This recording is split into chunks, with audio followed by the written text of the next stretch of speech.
renungan untuk akhir tahun ini sekaligus untuk membuka tahun 2022. Vitamin-vitamin jiwa apa yang harus kita dapatkan supaya kita menjadi lebih baik lagi. Tanpa disadari kita sering tersiksa karena suasana kompetisi. Kita merasa ada yang lebih pintar dari kita, ada yang lebih hebat, ada yang lebih kaya, ada yang lebih beruntung, ada yang lebih bahagia dari kita. Saya seumur-umur gak pernah mengatai orang bodoh atau miskin. Tidak pernah, semoga akan terus seperti itu. Tapi mohon izin kata miskin dan bodoh ini akan saya pinjam supaya agak dimengerti perbandingannya. Walaupun saya gak pernah melabel orang begitu. Tapi terpaksa saya pinjam dua kata ini untuk sementara dalam konteks ini saja. Kalau ada orang lebih pintar dari Anda, bukan berarti Anda lebih bodoh dari dia. Ini harus dimengerti. Supaya Anda nggak tersiksa dengan dunia yang seolah-olah selalu harus bersaing. Kalau ada orang yang lebih kaya dari Anda, bukan berarti Anda lebih miskin dari dia. Nggak gitu cara berpikirnya. Setiap orang punya jalan takdirnya masing-masing. Kaya dan miskin itu penilaian yang kita buat sendiri di kultur kita. Di daerah lain, di kultur yang lain, di sistem nilai yang lain mungkin berbeda sekali definisinya. Ada orang yang lebih pintar dari Anda, lalu Anda minder, aku lebih bodoh dari dia, ya itu sudah salah berpikir.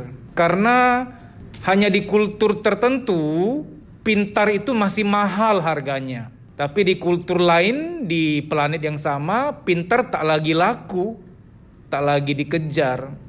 Jadi di tahun baru, masuk ke tahun baru, tolong jangan menyiksa diri Anda dengan beban yang memang gak perlu. Ada beban yang perlu, itu ujian. Tapi ada beban yang gak perlu, Anda yang menambah-nambahinya sendiri. Oh dia enak ya, dia lebih beruntung dari aku. Dia kuliahnya lebih cepat lulus, aku 5 tahun. Kalau sampai Anda terbeban, itu bukan ujianmu. Bukan, itu beban yang kamu tambahkan ke kurikulummu sendiri. Kurikulum ujianmu gak akan seberat itu harusnya, kamu yang menambah-nambahi. Enak ya dia umur 24 udah kawin, udah nikah, bentar lagi punya anak.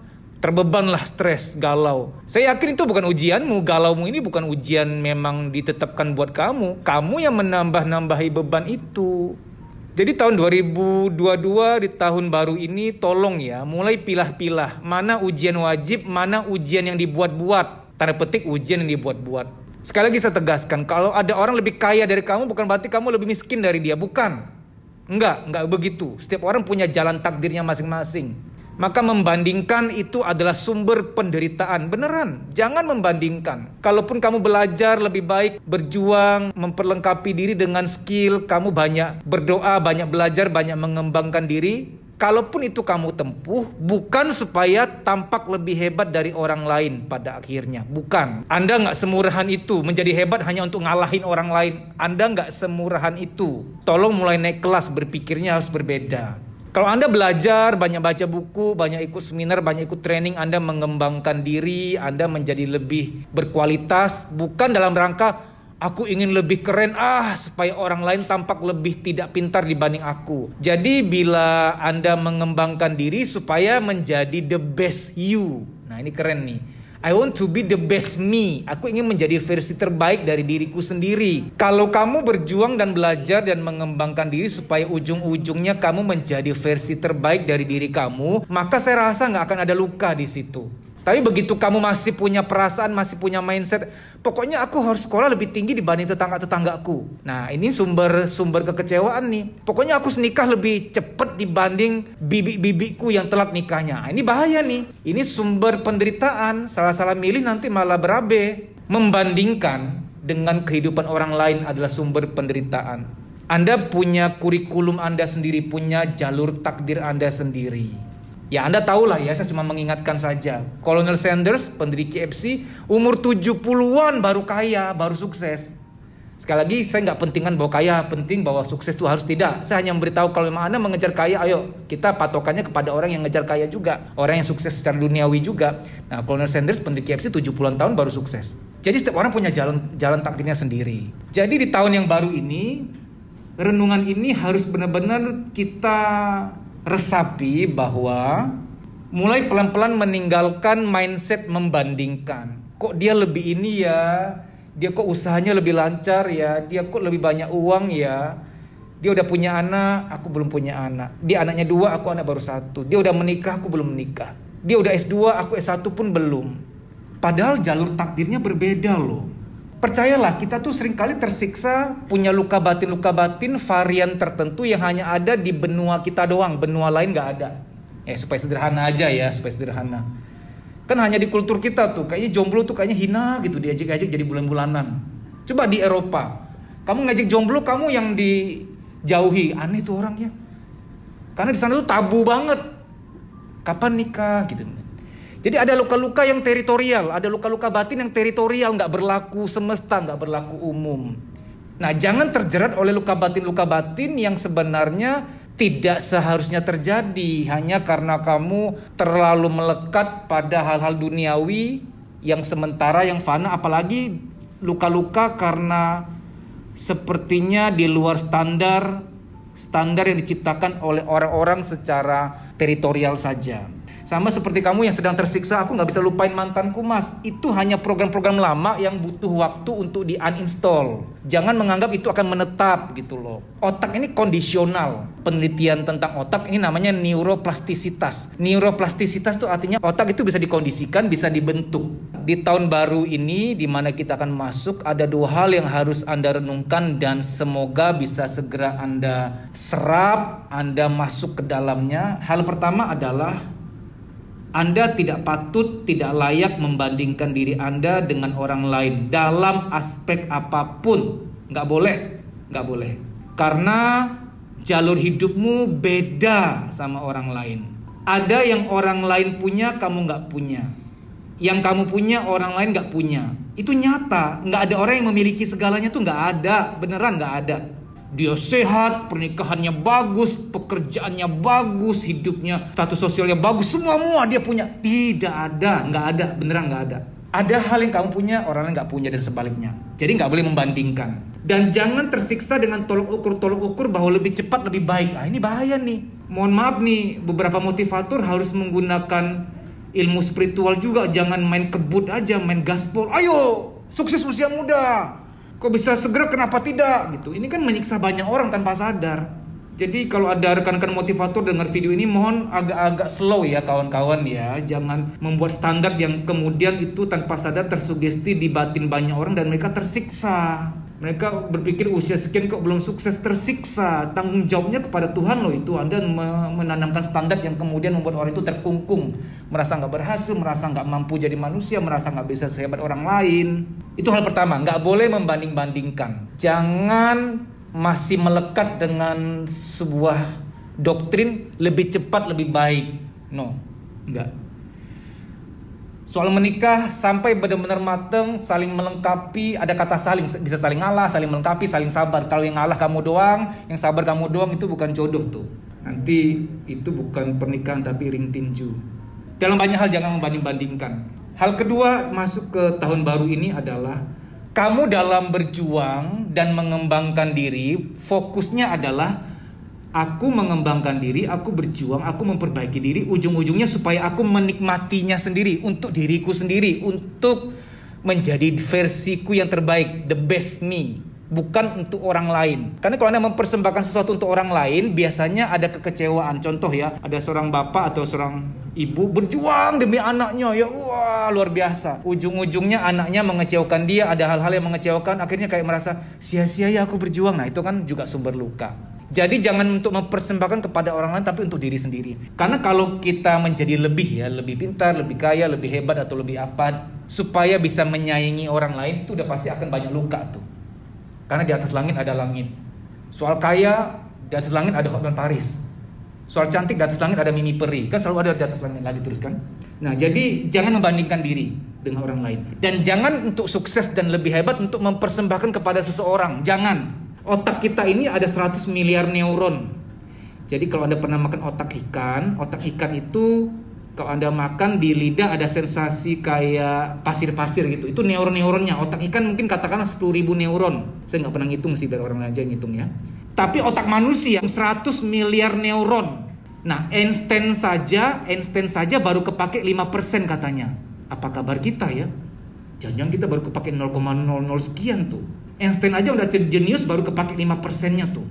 Maka zaman dulu tuh ada guyonan, kalau ada museum otak orang Indonesia paling mahal karena masih kosong katanya, masih belum kepake. Ini guyonan aja. Ya karena kita di kultur yang malas baca, malas belajar, kok ada libur dan berleha-leha. Orang Jepang itu ya walaupun libur baca, mereka membaca loh. Di kereta tuh nggak ada yang main handphone kalau di Jepang tuh, baca. Kalau Anda kemudian belajar mengembangkan diri lebih baik, belajar ini itu yang bermanfaat untuk menafkahi neuron-neuronmu yang masih banyak nganggur itu. 100 miliar neuron, Einstein aja kepake 5%, berarti berapanya tuh? Kita paling kepake neuron kita baru berapa ribunya, 100 miliarnya. Halo, apa kabar? Masih kosong rak-rak buku itu.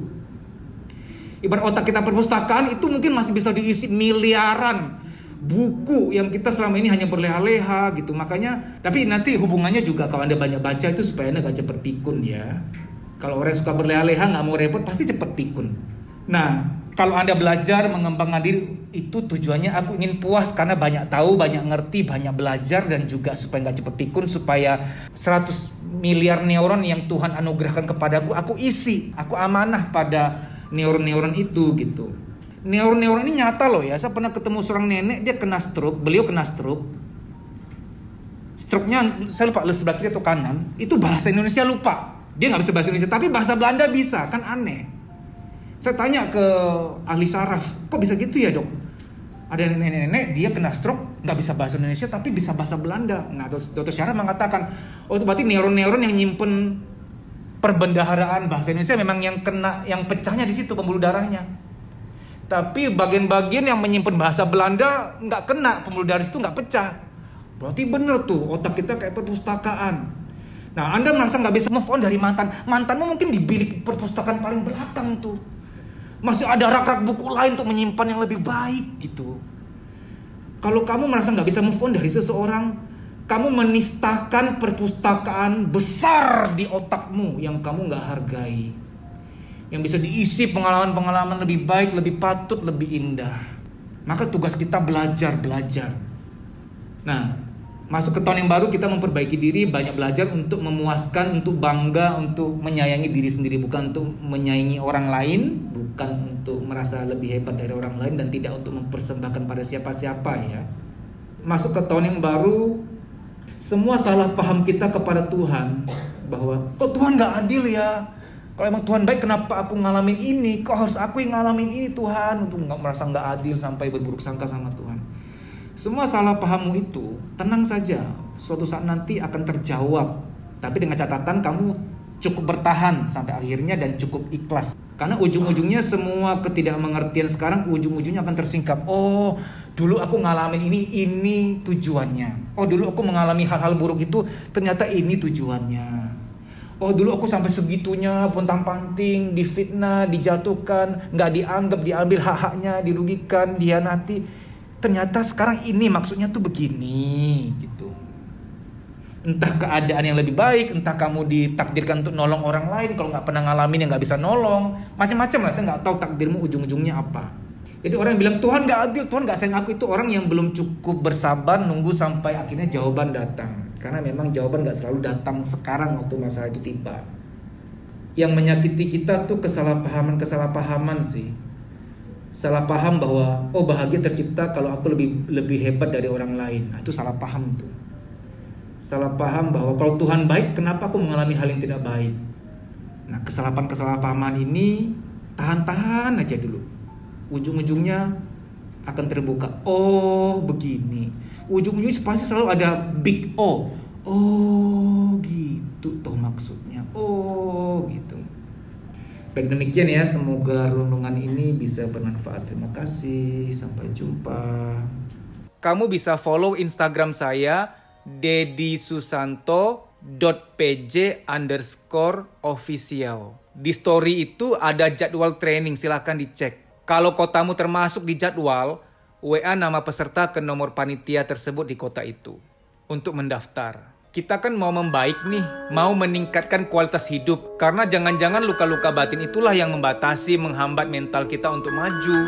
Sehingga mengalami yang namanya menunda pekerjaan, ragu ngambil keputusan, minder, mood swing, tidak sekreatif dulu lagi, negatif thinking, susah tidur, badan gampang capek, ada nyeri-nyeri nggak jelas di pundak, di perut, di dada, di kepala, dan lain-lain sebagainya, psikosomatik. Psikosomatik adalah, psiko itu jiwa, soma itu badan.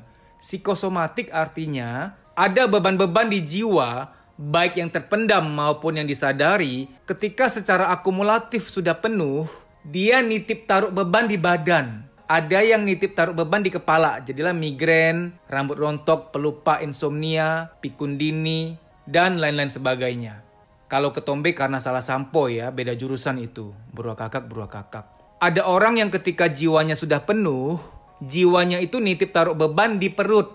Jadilah mah, nyeri head berlebihan, nafsu makan tinggi, nafsu makan rendah, dan lain-lain sebagainya. Saya nggak mau sebut nama-nama penyakit lain yang wah ya. Tidak baik menyebut nama-nama penyakit seperti itu karena dapat mensugesti. Saya sebutkan hanya gejala-gejala kesehatan yang sering dialami oleh kita semua, yang ringan-ringan. Time doesn't heal. Waktu tidak menyembuhkan. Kita perlu berusaha untuk memulihkan diri kita. Ada doa, ada usaha. Harus seimbang. Kalau ternyata setelah kamu lihat jadwal di Instagram saya, tidak ada kotamu terdaftar di situ, apa boleh buat kamu ikut training secara pribadi. Ini coaching pribadi. Nanti via WA call dengan saya. Tapi harus daftar dulu. Nah, daftarnya agak beda. DM, Instagram, kuliah psikologi. Daftar di situ DM dulu. Bilang bahwa kamu mau daftar training private, coaching private. Baik demikian ya, semoga informasi ini bermanfaat. Terima kasih.